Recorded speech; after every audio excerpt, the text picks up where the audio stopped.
नमस्कार मंडळी, मी माधुरी पुन्हा एकदा आपल्या सगळ्यांचं माझ्या चॅनलमध्ये अगदी मनापासून स्वागत करते। तर नवीन दिवसाची नवीन सुंदर अशी सकाळ। घरातली कामं म्हटलं तर स्वयंपाक वगैरे झालेला आहे, रुद्रांचा टिफिन तयार आहे, आता देवपूजा करायची आणि रुद्रांस तर रेडीच आहे। म्हणजे रुद्रांसला मी तयार करते आणि वेळ असेल तेव्हा देवपूजा करते, नाहीतर मग रुद्रांसला शाळेत सोडून देते। शाळेत म्हणजे व्हॅनकडे सोडून देते, तो 9:15 पर्यंत व्हॅन येते त्याची, त्याच्यानंतर पूजा करते। तर आज वेळ होती तर मी आता पूजा करून घेते। तर बघा, मी दिवा प्लास्टिकच्या वाटीमध्ये का ठेवला, तर ही सार्वजनिक ठिकाणी आपण जेवण वगैरे करतो त्यावेळेस कढी प्यायला देतात तीच वाटी आहे आणि त्याच्यामध्ये मी आपले दिवा ठेवते। तर तेल लागतो दिव्याचा इकडे तिकडे, आणि आताच घरमालकांनी पेंट करून दिलं तर तिकडे डाग पण पडतात तेलाचे आणि बरोबर दिसत नाही, म्हणून मी असं प्लास्टिकच्या वाटीमध्ये ठेवते। आणि दिवाबत्ती करायसाठी मी किराणामध्ये दिवाबत्ती पूजेचं वेगळाच तेल असते, मिळते आपल्याला दुकानामध्ये, तर तेच तेल मी घेते।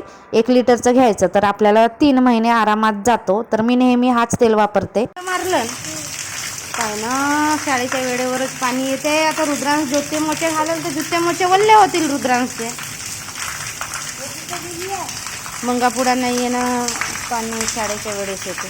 का कचरा काढला तर पूर्ण साफच झाला आता। ते माती आहे ना, म्हणून कचरा वाढते, इकडची तिकडची जाऊ माती जमा झाली।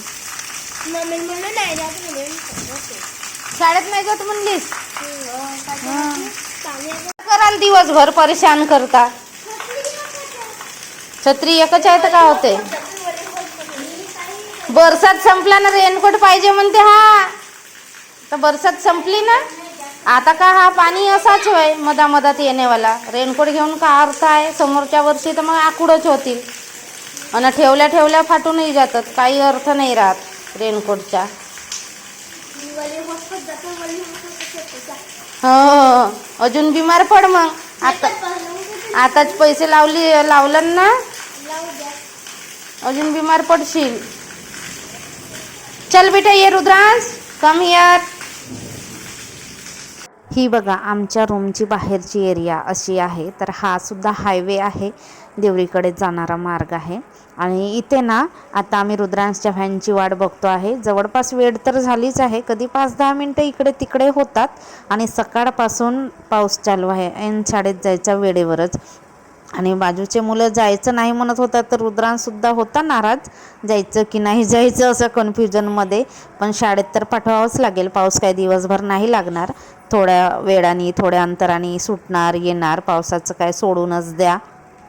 पाऊस आला तर आला, डोक्यावर छत्री, रुद्रांशचा रेनकोट, रुद्रांचे बास्केट, रुद्रांचे बॅग, हे सगळं हातात घेऊन मी उभी आहे। आता इथे ठेवायला पण जागा नाही आहे, तर मग आता काय, आता बघतो आहे व्हॅनची वाट। इथे किती कुत्रे बसलेले आहेत बघा, बापरे। दुकान बंद आहे ना काकाजींची, इथे आमच्या घरमालकांचीच दुकान आहे पेंटची। हे सगळे गाड्या आमच्या घरमालकांच्या आहेत, 1 2 3 4 5 गाड्या आहेत। आमचे 5 रूम आहेत ना, तर 5 रूमच्या समोर 5 गाड्या आहेत आणि सगळे भाड्याने दिलेले आहेत। आणि हे स्वतः एक दुकान आहे त्यांची पेंटची, तर त्यांनी स्वतःसाठी ठेवलेली आहे। आज काय पाऊस आहे, खूप भयानक पाऊस येतो आहे सकाळपासून। ते काही आले नाही, कुत्र्यांना मस्त बसायला मोकळी जागा मिळाली, तर कुत्रे बघा किती संख्येने बसले आहेत, उठू जातात, परत येतात इथे।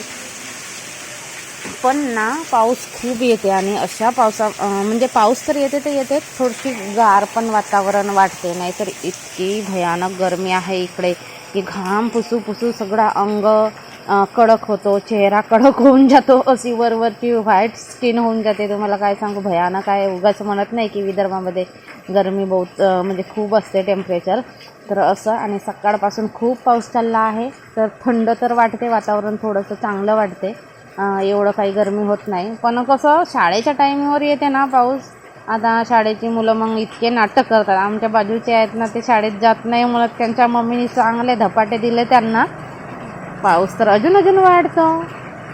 तर रुद्रांशची जी व्हॅन आहे ती बऱ्याच लांबपासून येते, आता माहीत नाही येते की नाही, पण येणार ती, ह्या टायमेवर येते ती 9:15ला, पण आज आली नाही।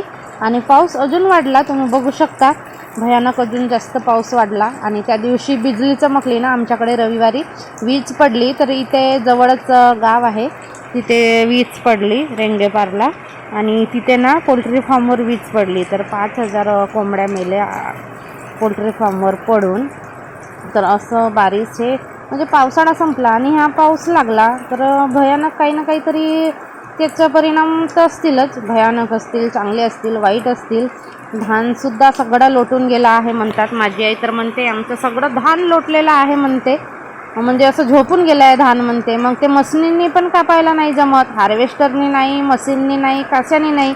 एकतर आजकाल बाया माणसं मिळत नाही आणि आता बायकांना तर काय लाडली बहीणचे 1500 मिळाले. बाई म्हणणार मी कशाला कामाला जाऊ, मला तर घरी बसल्या 1500 महिन्याचे मिळतात.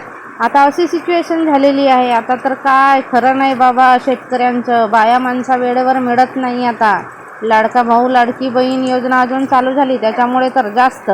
कशाला भिजत भिजत जातात रे बाबा ह्या मुली शाळेत. भिजणं काही आवश्यक आहे का? सगळे भिजत भिजत चालले बघा. पाऊस इतका वाढलेला आहे, आता अजून जास्त वाढलेला आहे. आणि हा पाऊस ना अनिश्चित येतो. कधी उन्हाळा, कडक ऊन, मधातच पाऊस, याच्याने आजार पण वाढतात. आता आमच्याकडे तर सगळ्यांना टायफॉईडची साथच पसरल्यासारखी आहे. टायफॉईडच निघतो सगळ्यांना, व्हायरल फिवर, टायफॉईड. पण थोडा का होईना उकाड्यापासून थोडासा आपल्याला सुटका मिळाली पावसामुळे. थोडंसं गार वातावरण झालं, पण भरपूर असा पाऊस आहे. शाळेच्या टाईमवर आता माहीत नाही, बसवाल्यांना व्हॅनवाल्यांना फोन करावं लागेल येते की नाही. 9:15 वाजून गेले रुद्रांशच्या शाळेला. रुद्रांश तर मस्त जादू झालेला आहे. गाडी येईपर्यंत ठेवते त्याला मी, मग तिकडे गाडी म्हणजे गाडीच्या जवळ गेला की मग त्याचं रेनकोट काढून घेणार आहे. बघा रे बाबा, हा पाऊस ना नुकसानकारक आहे. कारण आता धानाचे पीक तयार आहेत. थोड्या दिवसात, महिन्याभरात नाही तर कापायला येणार. आणि आता पाऊस नाही आला तरी चालते, एवढं काही नाही. हलक्या धानासाठी नुकसानकारक आहे. आणि मेन म्हणजे ना वारा येतो ना तर धान पडतो, मग तो झोपून जातो धान. मग ते धान पाण्यामध्ये वगैरे लागले तर मग पुन्हा उगून जातो, निघून जातो. आणि ते तांदूळ पण असे लाल लाल होतात, खायला पण बरोबर वाटत नाही. म्हणजे इकडून पण शेतकऱ्याचे नुकसान, तिकडून पण शेतकऱ्याचे नुकसान. काय करावं बाई. माझी आई तर म्हणते टेन्शनच आला म्हणते, सगळा धान आमचा पडून गेला म्हणते. एकतर गुडघ्याभर धान, कंबरभर धान वाढलेला असतो, वारा आला की लगेच पडतो. एकदा का पडला की मग सगळा धान पडत पडत जातो पूर्ण बांधी भरायच्या. तसं करून करून सगळं धान पडला म्हणते. कसं करायचं म्हणते. मशीनने जमणार नाही, हार्वेस्टरने जमणार नाही, बाया तर काही मिळत नाही. आतापासून विचार आला आईला माझ्या. चला, रुद्रांश गेला शाळेत, रुद्रांशचे पप्पासुद्धा गेले ऑफिसला. त्यांचा तर नाश्ता नसते, पोहे वगैरे असतील तर नाश्ता करणार, असं काही असेल तर नाही. स्वयंपाक तर माझा सगळं झालेला असतो, पण ते कधीच डब्बा पण घेऊन नाही जात. म्हणजे त्यांची जेवायची टायमिंगच 1:30-2ची असते. मग त्याच्या आधी त्यांना जेवायला होतच नाही. गावी गेलो तरी तेच गत असते.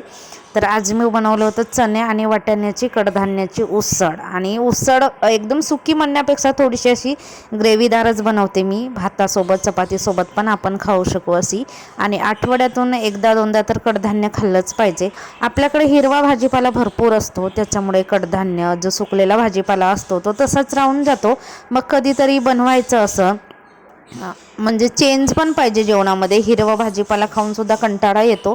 आणि माझ्या मुलाला तर हिरवा भाजीपाला आवडतच नाही, खातच नाही म्हटलं तरी चालते. कडधान्य वगैरे खातो. चणा वाटाण्याची उसळ तर मी त्याच्यासाठीच खास करून बनवत असते.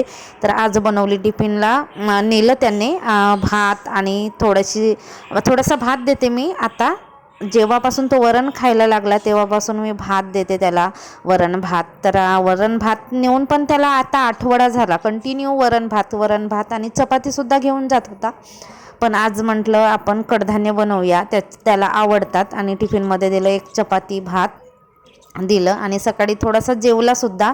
रुद्रांश गेला शाळेत, त्याच्यानंतर मी मुरमुरे आणि उसळ याचा नाश्ता करून घेते. मला ना उसळ असली, कुठलेच कडधान्य असोत, कुठल्याच कडधान्याची उसळ असोत, मग मुरमुरे चिवड्यासोबत खायला आवडतात. आणि ही सवय मला हॉस्टेलपासून लागली. आम्ही हॉस्टेलमध्ये असताना असंच करायचं, उसळ थोडीशी मिळायची, मग आपल्याकडे मुरमुरे असतील, चिवडा असतील. आणि हॉस्टेलमध्ये होतो तर राहतच होतं आमच्याकडे, कारण वेळी अवेळी जेवण व्हायचा आणि एकच टाईम जेवण व्हायचं. त्याच्यामुळे आम्ही घरून आणत होतो किंवा आई वडील कधी भेटायला यायचे तर आणून द्यायचे. तर मग आम्ही उसळसोबत असं खाऊन घेत होतो. म्हणजे आपल्याला पोट भरायची एक आपल्याला वाटत होतं की त्याच्याने आपलं पोट भरते. तर आम्हाला ते सवय झाली आणि खरंच खूप छान लागते. तुम्ही सुद्धा नक्की खाऊन बघा. मी तर आवडीने खाते. आत्ता पण गावी कुठे गेली तेव्हा पण खाते. म्हणजे इतरांचे घर सोडून आपल्या घरी, माहेरी, सासरी आणि इथे भरीचा आणि हेल्दी नाश्ता आहे. आता काय नाश्ता झाला, जेवणाला उशीर आहे, मग सगळी कामंसुद्धा संपली, म्हणजे झाली करून. कपडे थोडेच होते डेलीचे आपले, आता वाढवायला पण जागा नाही आहे आणि पाऊस पण सारखा येतो, कपडे पण सुकत नसतात. मग थोडेच कपडे काढले आणि हे बघा आमचे लवबर्ड सारखे चिंगचिंग करत असतात. आणि भांडे झाले घासून तर तिकडे पाणी लागते, डागं पडतात, परत भिजलेलेच असतात, तर सुकवायला म्हणून दारातच ठेवली मी भांड्याचा टोपला. तर असा होता आजचा ब्लॉग सकाळपासून दुपारपर्यंतचा. तर तुम्हाला कसा वाटला आणि खरंच ब्लॉग आवडत असतील तर नक्कीच लाईक करा, कमेंट करा आणि चॅनलवरती नवीन असतील त्यांनी प्लीज चॅनलला सबस्क्राईब करा.